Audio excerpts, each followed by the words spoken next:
क्या आपने कभी सोचा है कि भगवान जगन्नाथ जी की पुरानी मूर्तियों का क्या होता है? आइए जानते हैं इसके पीछे का रहस्य। पूरी जगन्नाथ मंदिर में हर 12 से 19 साल बाद भगवान अपनी पुरानी काया त्याग कर नया शरीर धारण करते हैं। इस रहस्यमयी परंपरा को कहा जाता है नवकलेवर।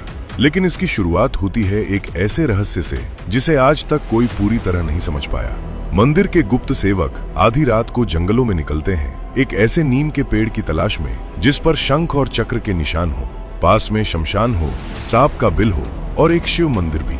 कहा जाता है उस पेड़ पर कभी कोई पक्षी तक नहीं बैठता, मानो प्रकृति भी जानती हो कि यही भगवान का अगला शरीर बनने वाला है। जब वह दिव्य वृक्ष मिल जाता है तो मंत्रों और वैदिक अनुष्ठानों के बीच उसे काटा जाता है और फिर उसकी लकड़ियों को ले जाया जाता है कोयली वैकुंठ, जहां 21 दिनों तक बंद दरवाजों के पीछे नई मूर्तियां बनाई जाती हैं।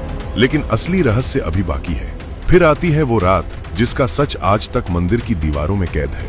आधी रात पूरी शहर अंधेरे में डूब जाता है, मंदिर के दरवाजे बंद कर दिए जाते हैं और शुरू होता है ब्रह्म परिवर्तन, एक ऐसा अनुष्ठान जहां पुरानी मूर्तियों से एक रहस्यमयी ब्रह्म पदार्थ निकालकर नई मूर्तियों में स्थापित किया जाता है। लेकिन सबसे हैरान करने वाली बात, उसे स्थापित करने वाले सेवक अपनी आंखों पर पट्टी बांध लेते हैं, हाथों को कपड़ों से ढक लेते हैं ताकि वे उस दिव्य तत्व को देख या छू न सकें। और आज तक कोई नहीं जानता कि वह ब्रह्म पदार्थ आखिर है क्या। कुछ लोग उसे भगवान कृष्ण का हृदय मानते हैं तो कुछ उसे दिव्य ऊर्जा कहते हैं।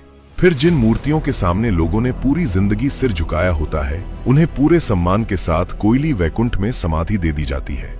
कहा जाता है उस समय कई सेवक रो पड़ते हैं, क्योंकि वे सिर्फ मूर्तियों को नहीं, अपने भगवान को विदा कर रहे होते हैं। और अगली सुबह भगवान जगन्नाथ नए स्वरूप में भक्तों को दर्शन देते हैं। शायद दुनिया में यह इकलौती जगह है जहां भगवान की सिर्फ पूजा नहीं होती, बल्कि उनका जन्म, मृत्यु और पुनर्जन्म भी मनाया जाता है। जय जगन्नाथ।